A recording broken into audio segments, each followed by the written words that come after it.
Greetings, humans, greetings, and welcome back to another fun-filled episode. We're your 29-year veteran in the woods. That is where bears live. It's also YouTube's #1 review show by a bear. It's great to have everyone here with us today enjoying, well, the last day of, well, probably tomorrow's the last day of hockey season, but close enough.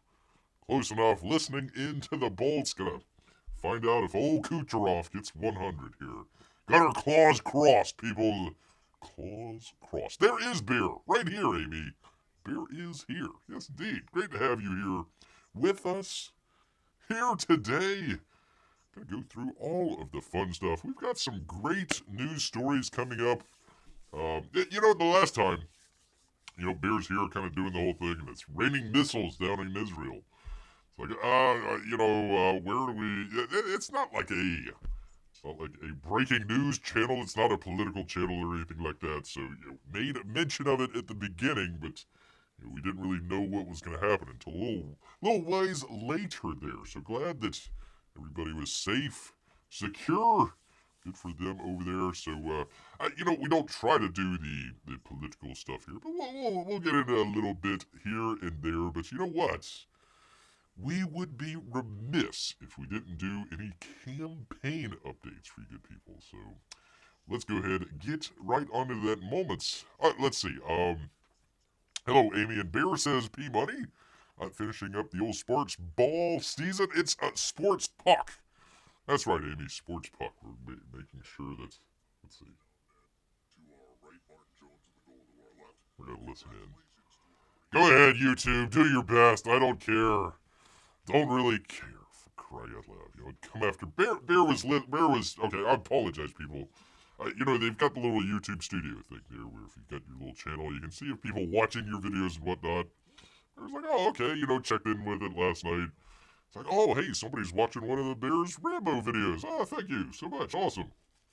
Come back like a minute or two later, it is gone. Poof. Like it never even happened. So thanks, YouTube. Really appreciate that. Bang up work out there. Bang up work out there. We did survive World War III so far, P-Money. Quote, so far, sir. So far. Well, I hope your hockey team is in the playoffs as well, P-Money. We're going to be playing Florida. It's a Florida battle. Tampa Bay and the Panthers. See how that goes out. All right, anyways. Jibber and jabber, people. Let's get into it here because we've actually got some campaign updates for you good people. Let me change that real quick. It'd help if I did this before the start of the show. There we go. Make sure it's all live and up to date.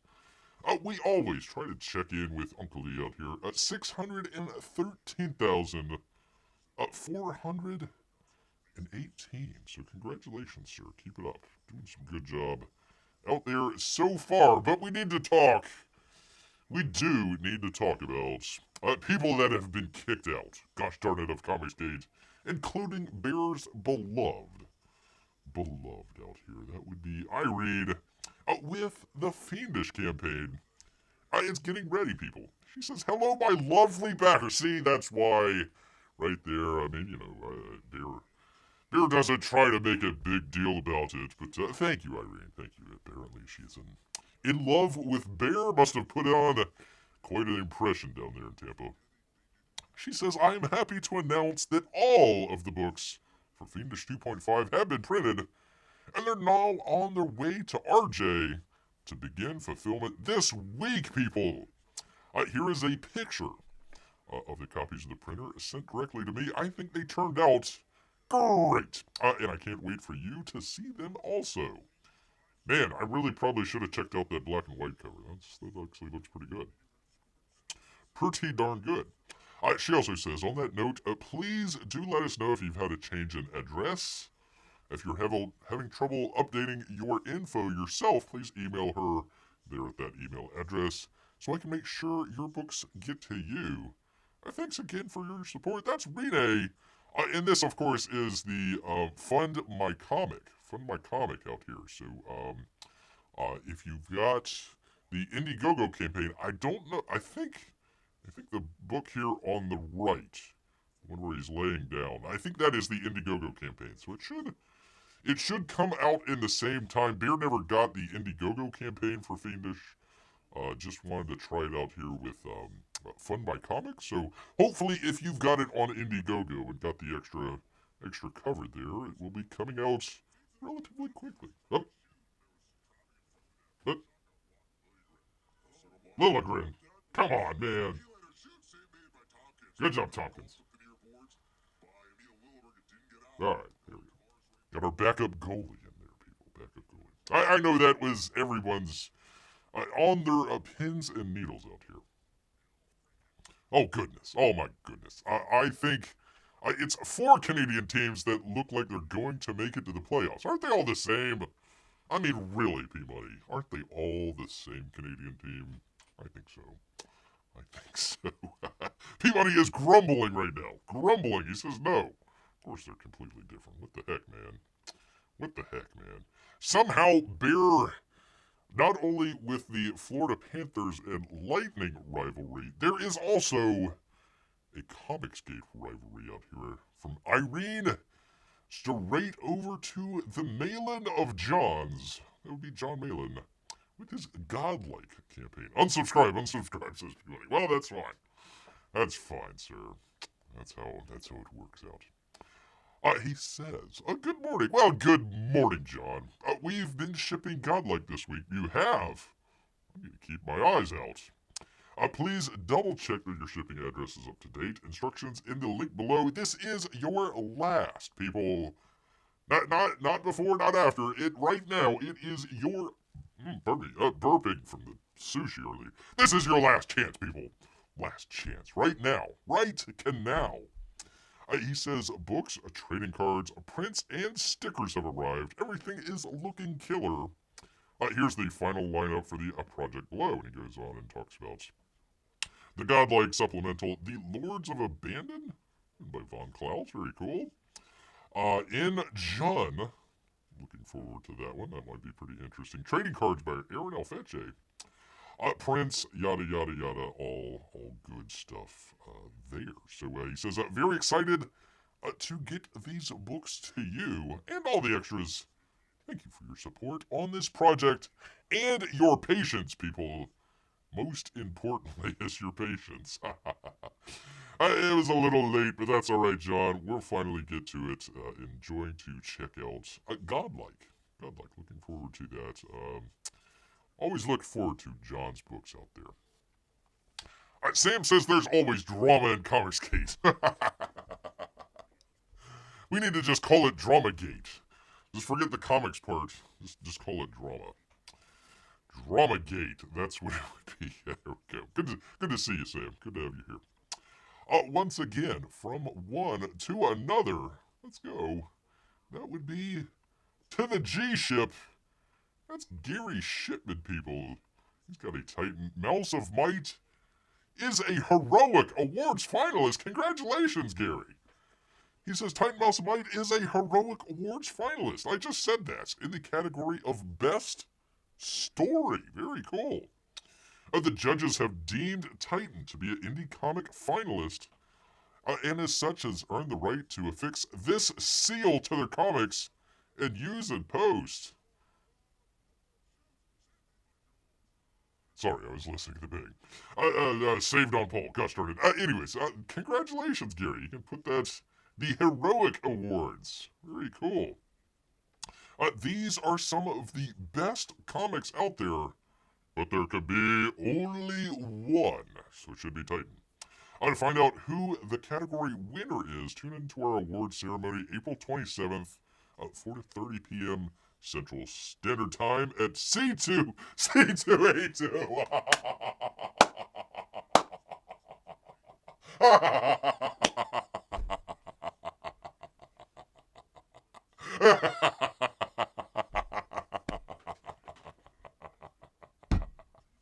I didn't plan it this way, people. I didn't plan to have John Malin's and then Gary Shipman's campaign right afterwards. But see, we need to get Gary a ticket Well, maybe not to Chicago. It's kind of dangerous up there, but I think there were more people that died in Chicago this weekend than in Israel. But C2E2. C2E2. Oh, I'm sorry, people. That got there. Man, oh man, all the behind the scenes, all the drama. We were talking about drama back and forth. C2E2. Oh, they kicked out Shane and Ethan and John Malin, and they were gonna have their comics convention in the bathroom somewhere. I don't know what the heck was going on with that. And then Gary Shipman shows up, the winner for best comic. Oh, you can't make this up, people. You can't. I mean, even if you wanted to, why would you?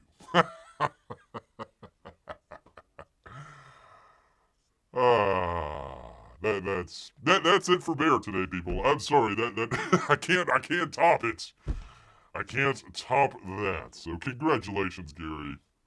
I haven't checked out the third book just yet. 1 and 2, excellent books. Right up there with some of the best. 3 as well. I know it's getting printed in France, so maybe he'll take off in France.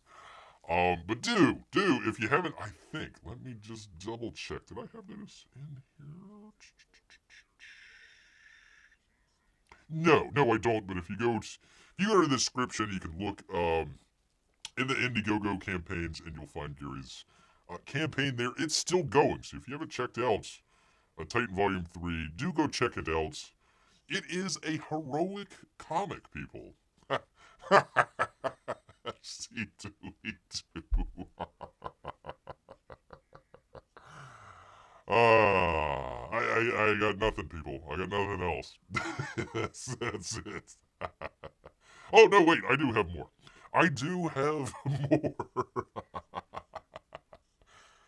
Oh, boy. That did it for Bear. That did it for Bear right there, people. That's it. That's it. No, we actually got, from Kevin. The Kev Sharp.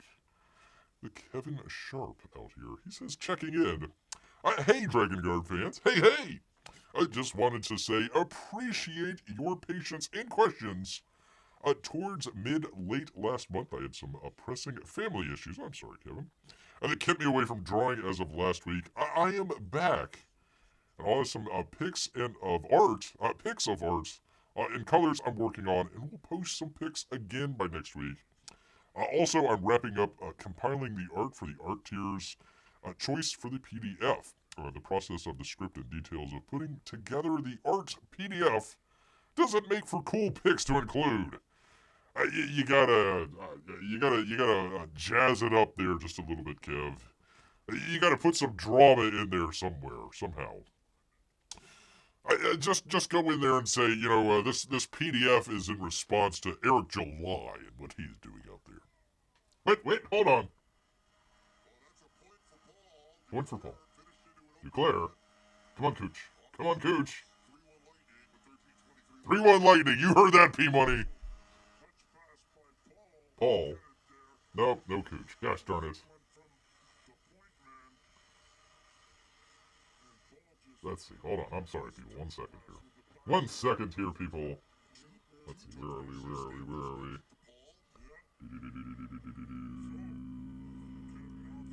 Declare in Dumba, people. I got you. We're hoping for Kucherov. Anyways, what that has to do with comics, nothing at all, but here we are.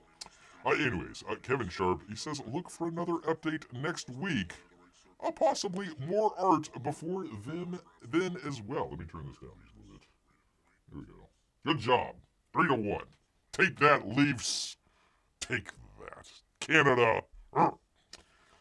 Amy says, Kevin, I hope he's doing all right. I do too. Apparently it looked like it was more family issues than health issues. But, yeah, we hope the best all around. Been waiting very patiently for Dragonguard. So, looking forward to that. I think, actually, if John Malin is going to make a second Godlike campaign, or maybe do some extra books or something like that, Kevin Sharp would be a definite artist that he should be keeping his eye on out there to do maybe kind of a supplemental book or something like that. I think that would kind of fit in not only with Kevin's art style, but with kind of John's kind of story overall. So kind of a sort of a futuristic fantasy type story. So I think that would fit in. That'd fit in.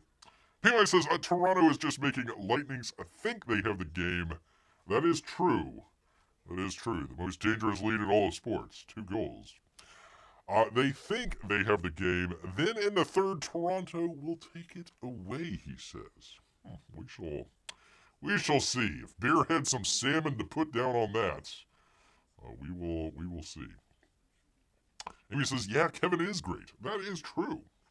That is true. That's why he's very sharp. Very sharp, people. All right. Well, this is probably, more than likely, people, the last time we'll be able to do this. So I want everybody out there to get their singing voices ready.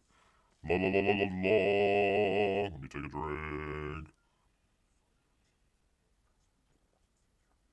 There we are. All right. Last time, people. Still need to read the book, but that's all right. We'll get to it. All right, people. We're going to do this on a 3. So that would be a 1. That would be a 2. That would be the ghost. The ghost of Matecumbe.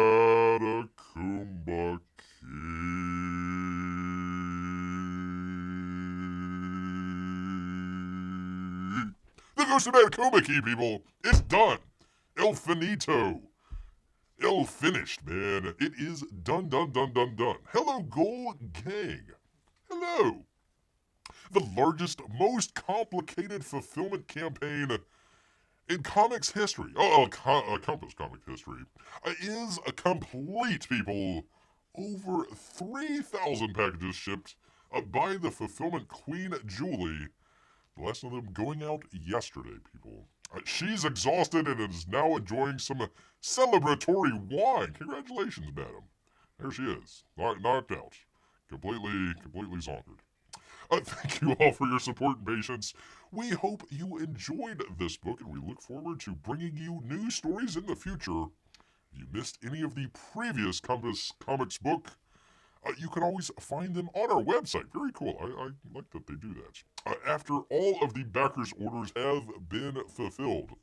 Well, maybe one out there that might have gotten, their book absconded by some wild animals out there. But other than that, pretty close. You guys are the best. That's from Graham and Julie. I don't know if Julie recognizes that right now, but there she is. There she is. The fulfillment queen, people. There we go. Amy held the notes. Amy held that note. You gotta hold that. You gotta hold. If you think you're done, just give it like an extra second or 2. You don't want to end too quickly. And you think you're like, oh, okay, it's done. No. You gotta. I don't know why I'm saying this. This is the last time we're gonna do it, but there you go. I apologize, Julie. I'll leave it there. There you go, people. So hopefully you've got your book and are checking it out. Man, I literally have a stack right now. A huge, I got the black and white stack here. Ghost, I think, is in that other box over there. It's an embarrassment of riches, people, but man, Bear needs to just put the nose to the grindstone, which I hear hurts really bad, but it needs to put it to the grindstone and get on to checking out some of these books here, people. So there you are. The last time we get to do that, people. I feel so sad. We'll figure out another one where we can sing along. That'll be fine. It'll be fine. People. All right, let me get that out of the way. Gosh dang it, people. One of these days. Professional show. Oh, Jiminy's here. Good to have Jiminy here. Let's see. Kevin Sharp's Dragonguard now available on Indiegogo. Oh, thank you, Jimmy. It's still there. Oh, I thought he closed the campaign. Oh, good. Good deal. He is here. We can start the part. By the way, Jimmy, you should have been here the other day. We were trying to figure out, as the show's official Blackman, we were trying to figure out the Jeffersons theme song, where they're saying, gotta move it on up to the east side, to the deluxe apartments in the sky. So we were trying to figure out the deluxe apartments, right, in the sky. Is George Jefferson just really greedy and he wants just a nice apartment, in the nice part of town, leaving behind the ghetto and going to the nice part of town? Or is George Jefferson a prophet, religious prophet out there, and the deluxe apartment in the sky is, a metaphor for, leaving behind the bad turbulent times and trying to go towards a better future out there? You're just that much closer to heaven? So we were trying to figure that out. Jimmy. We were trying to figure out is off the goalpost, for crying out loud. This is a wide variety of show, people, where we can talk not only the Jeffersons and whether or not George Jefferson is a religious prophet or not, but also hockey as well. Wide net, people. Wide net. Yes, George is moving out of the hood to the nice part of town. Okay, that solves that. LOL, official Negro. There you go. The official Blackman. That is the official terminology, Jiminy. I didn't tell you that Blackman is the official. Oh, I thought they scored. No, they didn't score. Gosh darn it. Anywho. Thank you, Jimmy. Thank you for settling that. It has been bugging Bear for, I don't know, how long, Peabody? For like a week or two, something like that. It has been bugging Bear for quite a while. So thank you. Thank you for settling that. Peabody says, oh great, Jiminy, another Florida person. I need another Ontario person to help support our Leafs. Boo. He's not going to get to, 70? Is it 70 goals? We're going to get Kuch. Kucherov, people. It's not a dirty word out there. We're trying to get Kucherov to 100 assists. He got a goal, but not an assist. Anyways. Trump needs to sing The Sun Will Come Out Tomorrow. That's true. Well, we'll get to that. We will get to that momentarily, but we've actually got some very important entertainment news, people. Very, very important entertainment news. So let's go ahead and get right on into it. I know everyone's been waiting for this. So let's go ahead and get right into it. Of course. Gosh dang it, Beer. Let's bring this. Okay, hold on. One second here. Where is it? There we go. Okay. Do I have it? Because we've been waiting on the official word for Cleat Cute, people. Cleat Cute, a novel in the works as a series from Sue Bird and the old Rapaho. A touch more and Future Shack Entertainment, people. That would be the lady that, kneeled during the national anthem and everybody was booing her during her soccer days. The lady that, what was it, the commercial where she kicked the guy's sandwich out or something like that. Former WNBA star, yeah? An ex-women's soccer captain, Megan Rapinoe, have teamed up with Jeff Watchell's Future Shack Entertainment to turn Marin Whistle's novel Cleat Cute. You see what they did there, people? Instead of meet cute, it's Cleat Cute.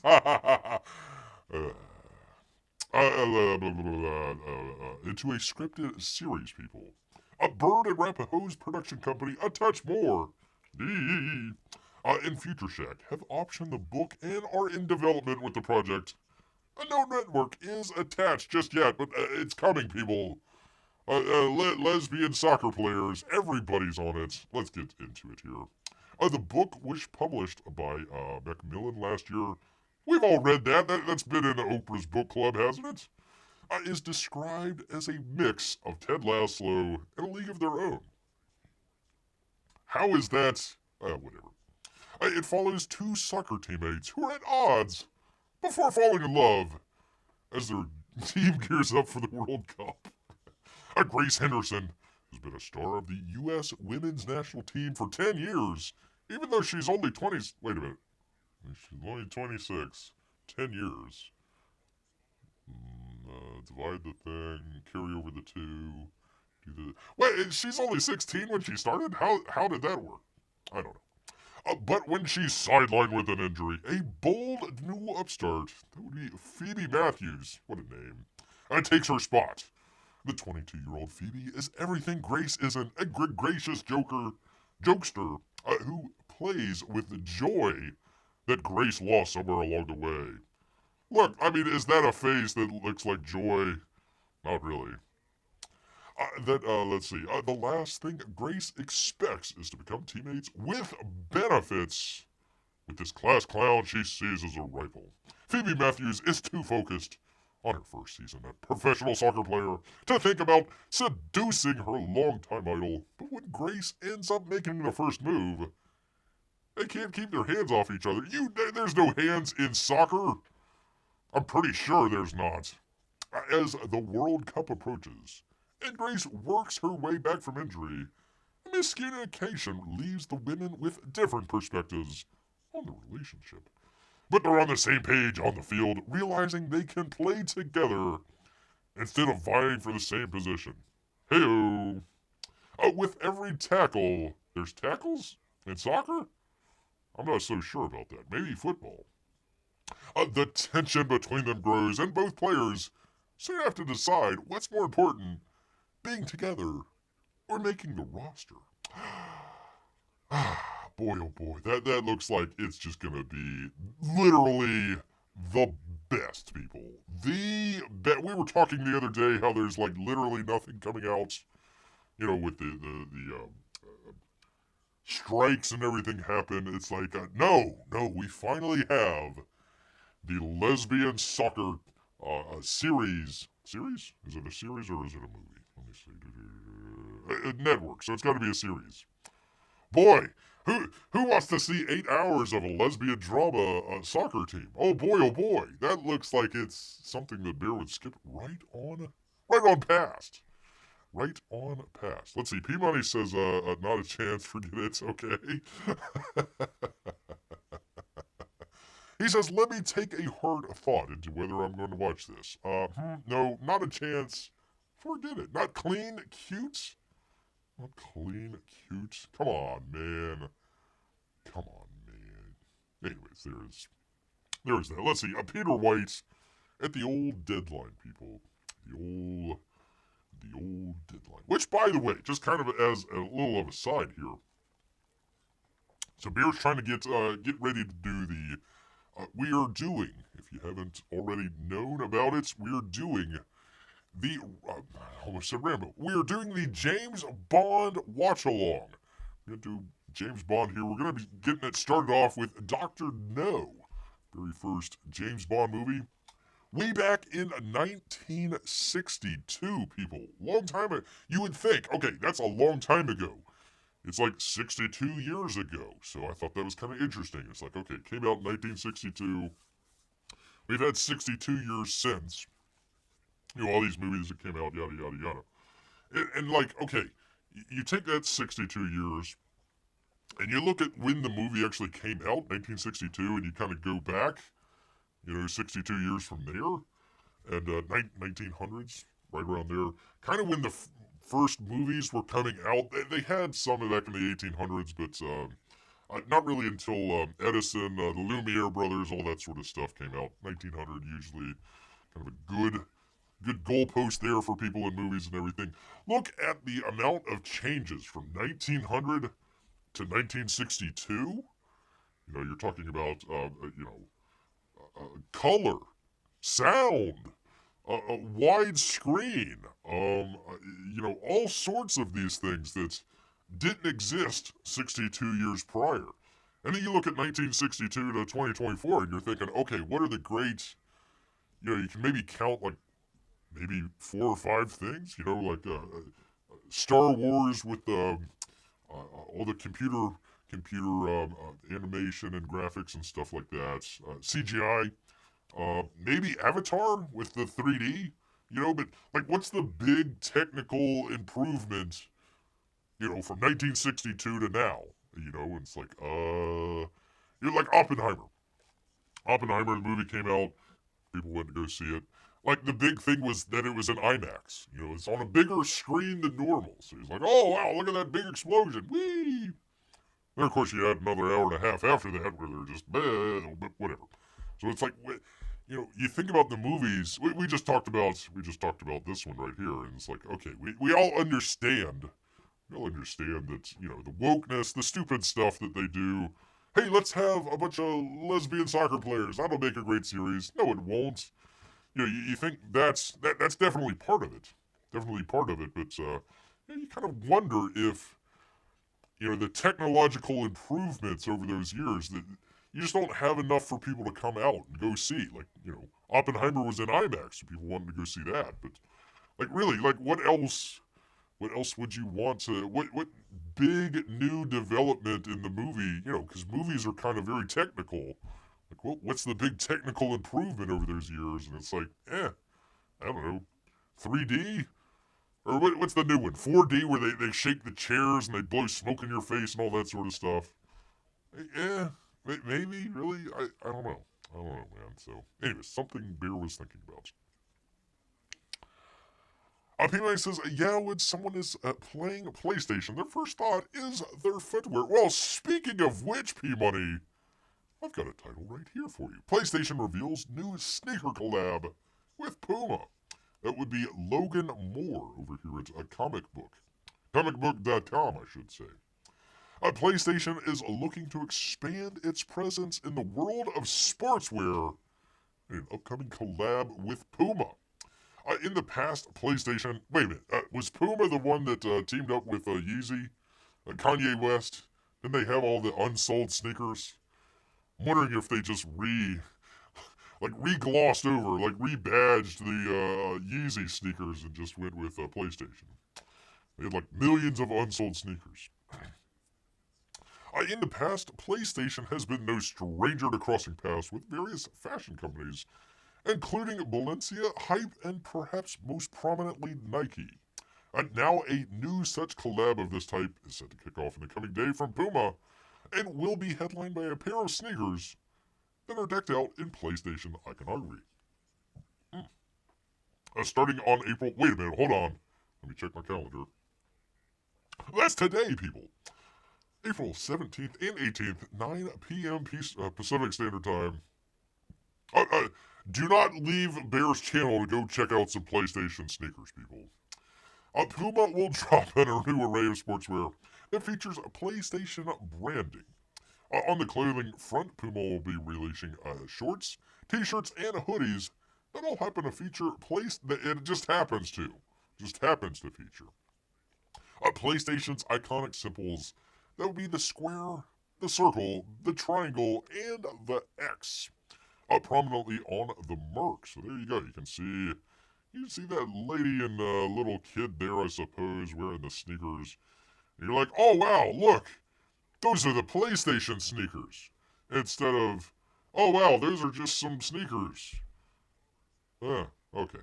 So anyways, do go check out your PlayStation sneakers, people, if you're really, really into it. Really, really, really into PlayStation and sneakers. Let's see, P-Money, I think about how much my butt hurts, says Jimmy. I'm not sure I understand where we're going with that, but there you go. Apparently, he is butthurt. Butthurt.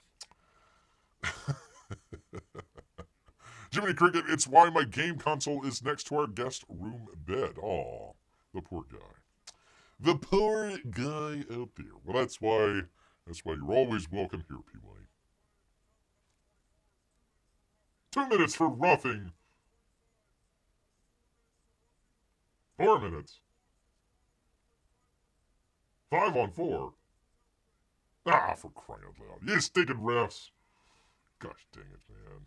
Crying out loud. Anyways, people. Anyhow, moving briskly along here to the New York Post. And Ariel Zyber, people. A Google staff. Hello, Google. Google, listen up here. Staffers storm New York City, California, and Seattle office to protest a $1.2 billion Israeli contract. Google staffers wearing traditional Arab headscarves. Yeah, I'm sure. Barged into the California office of the company's top cloud executive. I guess they flew up there. I guess you got to fly up to the cloud there. That is really high up there. While other workers staged a sit-in at the company's headquarters in New York City to protest the tech giant's ties to the Israeli government. Pro-Palestinian employees, part of a group called No Tech for Apartheid, used social media accounts on X and Twitch. 100 assist, we got it!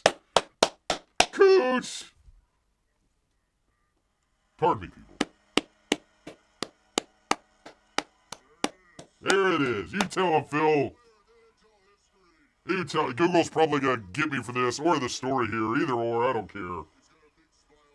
Woohoo! Take that, P-Money! Take that! Ah!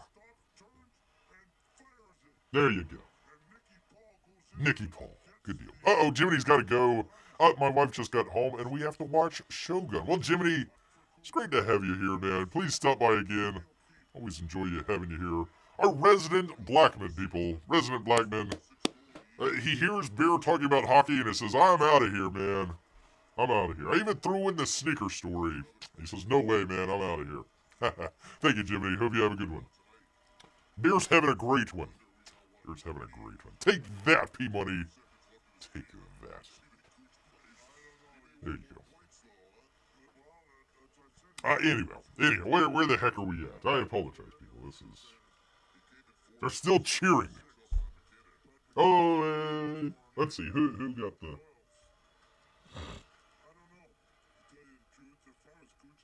A point! Point to Kuch. I couldn't have came to a better guy out there. All right. Good job, Kuch. Good job, man. All right, let me turn that down. Google is definitely going to ban me either for that or what we're doing right now.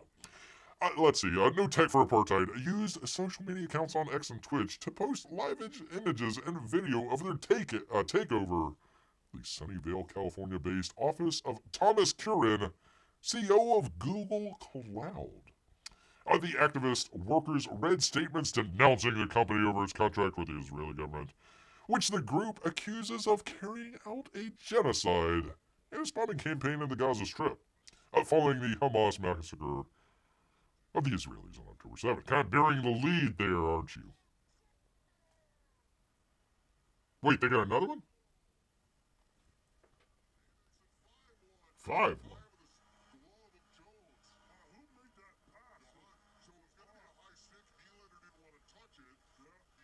Pardon me,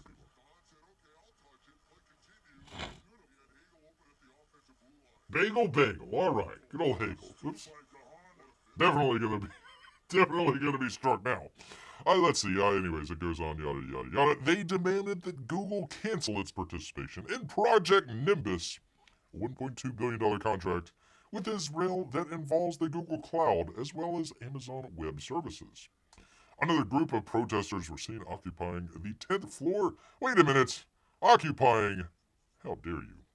10th floor of the Google offices in the Chelsea section of Manhattan as a part of a protest that also extended to the company's offices in Seattle for what it called a No Tech for Genocide Day of Action. The orchestrated sit-in comes on heels of a Google software engineer publicly berating one of the company's Israel-based executives during a tech conference in Manhattan last month. Google fired the worker. It is unclear what actions the company will take after the mass revolt inside of its own walls. Well, fired. Of course they're wearing the COVID mask. Of course. The image from the Twitch livestream confirmed that they took over this guy's office. A custom-made Golden State Warriors basketball jersey with Conan's name is hanging on the wall in the background. There you go. So, of course they're wearing masks. Of course. Who's that? Oh, that's the guy's office they took over. There you go. Rest in peace. Go drop Nimbus. Go. God. Our demands: drop Project Nimbus. Stop the harassment, intimidation, and bullying, silencing, and censorship of Palestinian, Arab, and Muslim Googlers. Really? They are? Address and heal the safety crisis among Google workers. We stand with the Palestinian, Arab, and Muslim Googlers. Is there really such a thing as a Palestinian Googler? I doubt it. I doubt it, man. Look at all this. Look at all. What's the guy in the back there with the freaking hair? Ay, people. Ay. Fired. All of them. Out of a cannon. Out of a cannon. Everybody there. It's kind of ironic. Kind of ironic that you occupy an office space to denounce an occupation. Kind of little bit of irony here. Irony. Of course, they were wearing their mask. They haven't gotten their 12th booster yet. 12 of them. You gotta get them one in each arm and one in the butt. Just to make sure, people. Just to make sure out there, people. Yes, indeed. All right, and here we go. Also from the New York Post. I'm terribly... coming up on the summer travel season, I really hate to break this to you people, but it's going to get even worse in the skies. Reclining economy airline seats are going to vanish. For good. Aviation experts say it is a blessing in disguise. Sure. From Ben Coast, New York Post. Is the Recline on the decline? Well, bravo, sir, bravo. Sardine can airplane seating could soon become the norm, as artificial intelligence previously predicted. Oh boy. Had to throw that one in there. Flight experts claim that the reclining seat could be scrapped from the economy class amid soaring concerns over space, fuel costs, I'm sure that's what it is, and even in-flight kerfuffles. This trend has been occurring for several years now, and I think it will continue, said William McGee, Senior Fellow for Aviation and Travel at the American Economic Liberty Project, told the Condé Nast Traveler of the controversial phenomenon. Lighter seats are what airlines want because of the cost of jet fuel. They're always looking to reduce weight on board. Well, I just put on a weight limit. I'm sorry, madam, you're over 350 pounds. You can't fly. You're going to have to take the bus like all the schlubs out there. Like all those schlubs. So, you go... It even looks like this lady's lady, I'm assuming lady, it looks like she's happy there. I doubt it. Doubt it. You're like in the... You might as well just stand. You might as well just be like the subway, just have a little strap, just hang on to it. Because you know what's coming next, people. They're going to charge for using the restroom. You have to put a quarter in to use the restroom on your next airline flight out there. The logic is that non-reclining seats require few mechanical bells and whistles, thereby reducing their weight, by like a couple pounds? That in turn lightens the overall load on airplanes, effectively scaling back costs. I'm so glad we bailed all those airlines out. Really, just glad. Not to mention that the seat reclining has resulted in a multitude of mishaps, from spilled coffee to broken laptops, and even in-flight spats. There's no question that reclining seats are potential triggers for unruly behavior for a variety of reasons, said some professor. Poindexter out here. Many in-flight tiffs have stemmed from passengers leaving their seats back in a manner that the person behind them deems intrusive, as seen in multiple videos. Well, you could just increase the distance. Just take out a row and just kind of move some of those seats back just a little bit. And boom, problem solved. Oh, no, we can't do that. We need to squeeze that more many people in. Yay.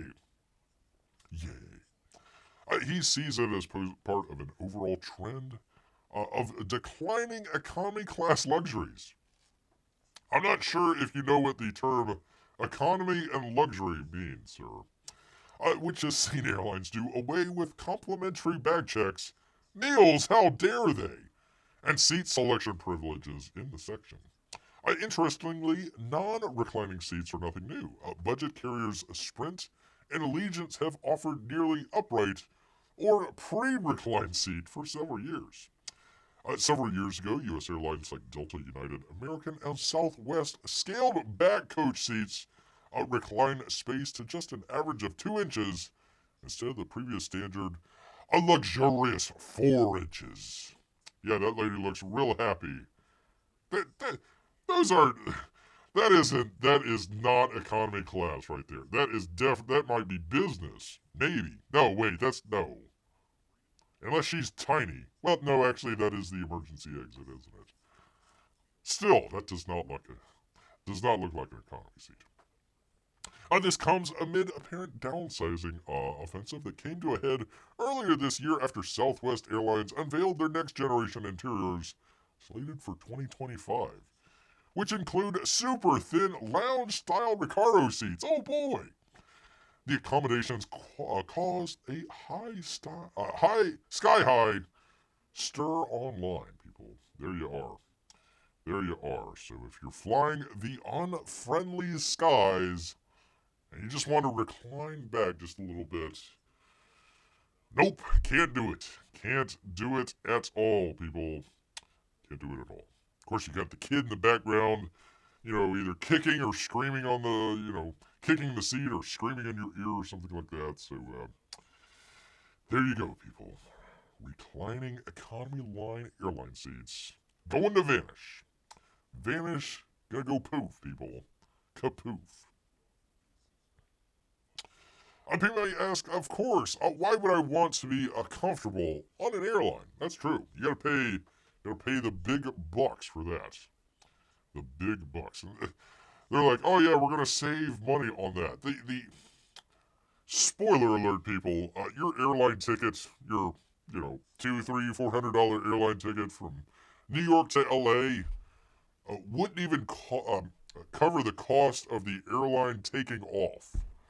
Wouldn't even cover those fuel costs there. The pilot would sneeze and just kind of bump the throttle just like a micromillimeter, a little bit higher or something like that. There goes your $400 right there. So they get paid in freight, in travel. That's where most of their money comes from. And apparently the federal government. So there you go. There you are, people. No more reclining. Amy says, they could get rid of the doors as well. There you go. That would save some weight. Make it a little bit windy. Definitely be a little bit windy. You gotta wear those masks. Although you don't have to put out that expensive oxygen to fill up the entire cabin. You can just put them in the mask. The mask could be optional. You could have to pay like an extra $5 to be able to breathe oxygen in the airplane there. So there you go. There is the wonderful world of the future. World of the future here. Sorry, I'm looking at this score here. Looking at the score to rub it into old P-Money. 5-1.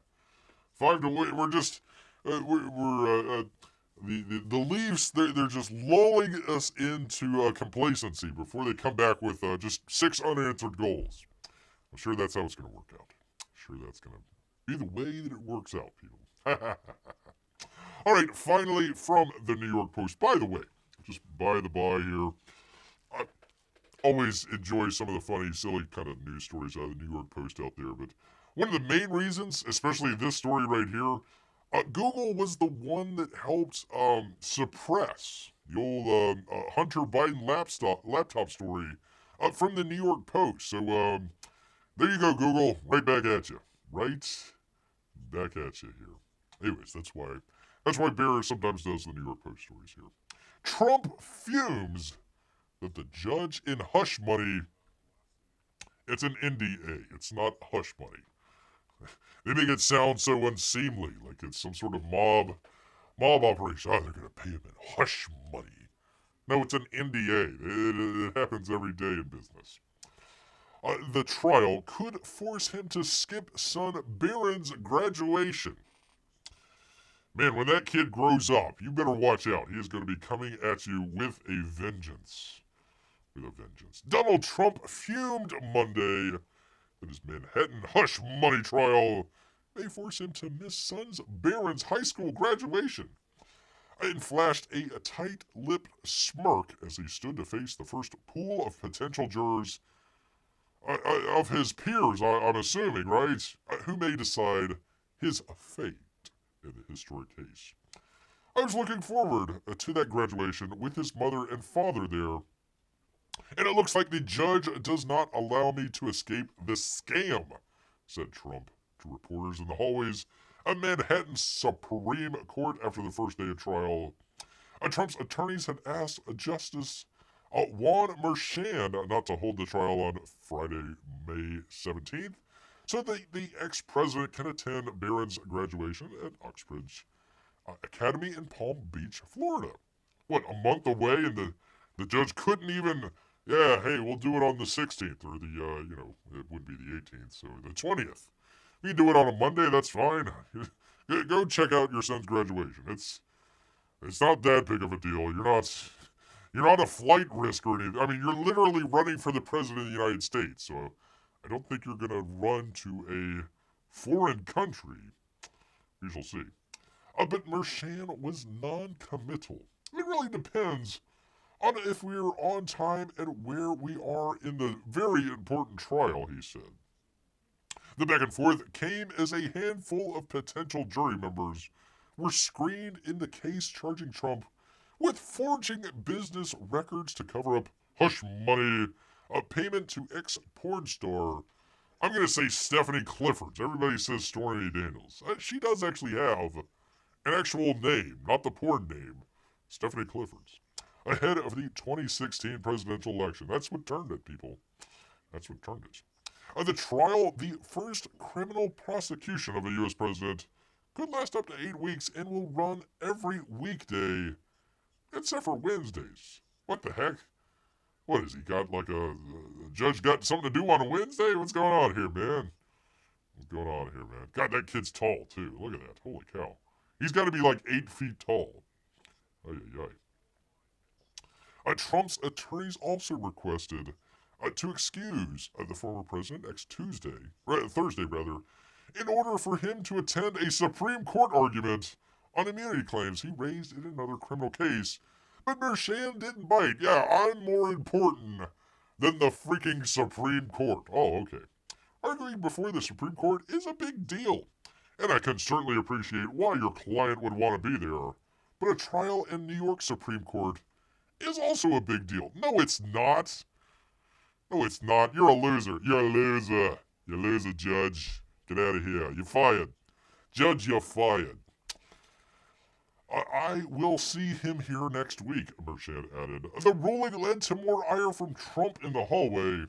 He won't allow me to leave here for half a day to go to D.C. and go before the U.S. Supreme Court because he thinks he's superior, I guess, than the Supreme Court. More superior than the Supreme Court. Which is funny because where was it here? The New York Supreme Court isn't even the highest court in New York. It's not even the Supreme Court of New York. There's actually another court on top of that. Strangely enough. So what's up with that, man? What's up with that? I just want to thank you very much, he added sarcastically. But I can't go to my son's graduation, but then I can't go to the U.S. Supreme Court. And I'm not in Georgia or in Florida or North Carolina campaigning like I should be. It's perfect for the radical left Democrats. That's exactly what they want. Anyways, it goes on, talks about all that sort of stuff. There he is. How dare you, Judge? How dare you? I want to go to my son's graduation.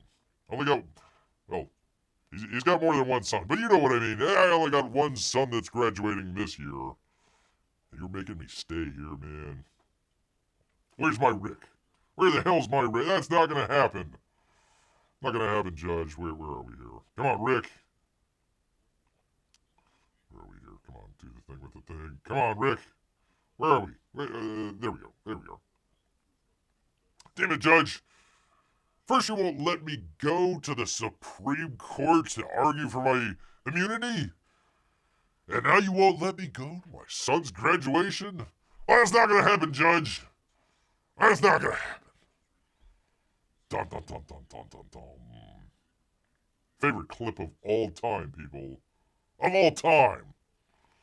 All time, man. So, anyways, poor Trump out there, not able to go to a freaking graduation. Gotta go to some stupid court. New York City for hush money. Hush. Shh. Hush money. Gotta be quiet. Gotta be quiet about that money, man.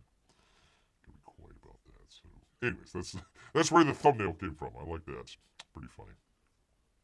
Pretty funny. I guess you can kind of tell that. I mean, hold on. Where? Let me get back here. Let me get back. It kind of fits, right? I mean, it's pretty close. Where is it here? Do the thing.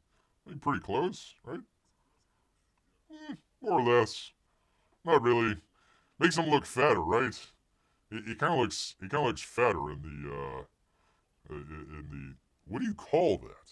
I don't even know what you call it. The court the court artist, the court like they got stenographers for taking you down the audio and putting it into the book there. But what would you call that? I gotta look this up. It doesn't say. Anyways, the court artist out there. So court artist made him look just a little fat, don't you think? I think so. Let's do a side-by-side comparison here. Can we do it? Yeah, not really. Yeah. No, that doesn't quite look like him at all. Not quite at all. But anyways, there you are, people. There you go for there. Yes, indeed. Well, you got to be here for Bear to cheer on not only the Bolts, but Kucherov getting 100 assists. P-Money, there's only been 4 other people that have done that in the entire history of the NHL. So you gotta at least give him a clap for that, P-Money. Even though he is down here in Tampa, not anywhere close, Canada.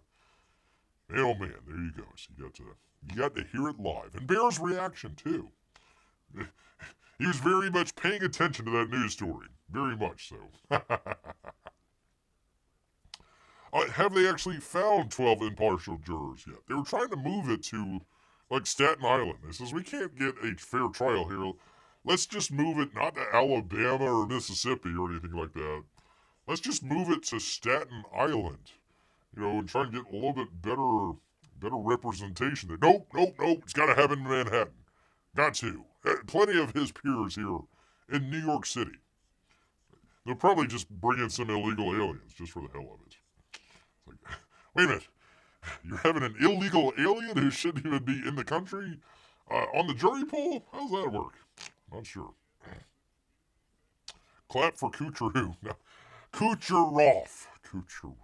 Congratulations, Sportberg. Thank you, Amy. Thank you so much. You are Bear's best friend here today. Unlike P-Money. Not really sure about that fellow. Might have to take away his rent here, people. Gosh dang it. P-Money asks, interesting question. Can you run the country if you're living out of the country?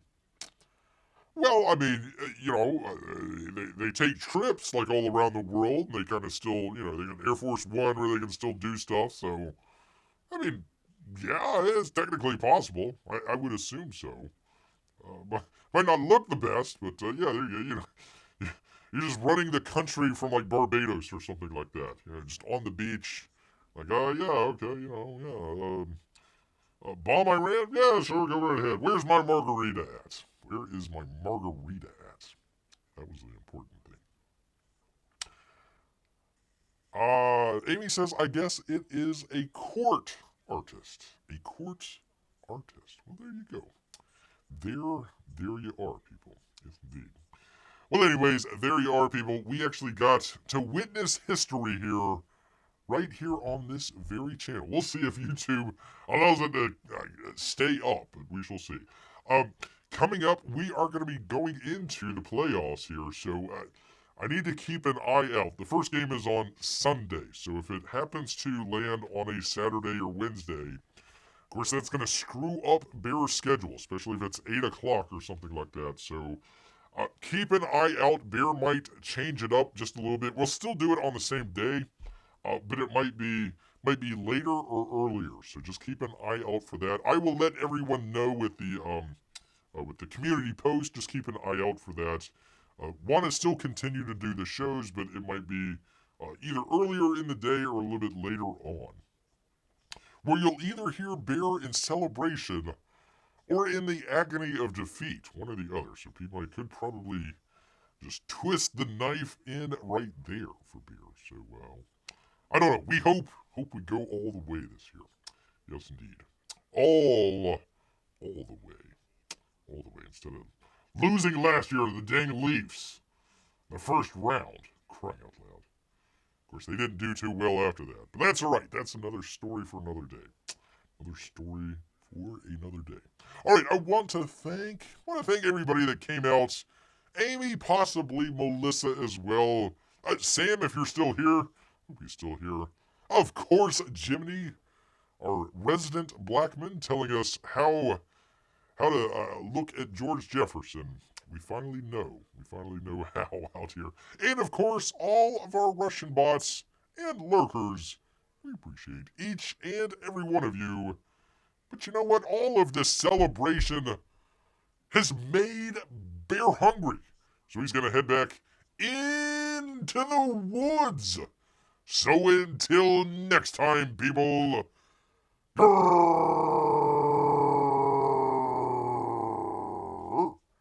A girl. Good night, everybody.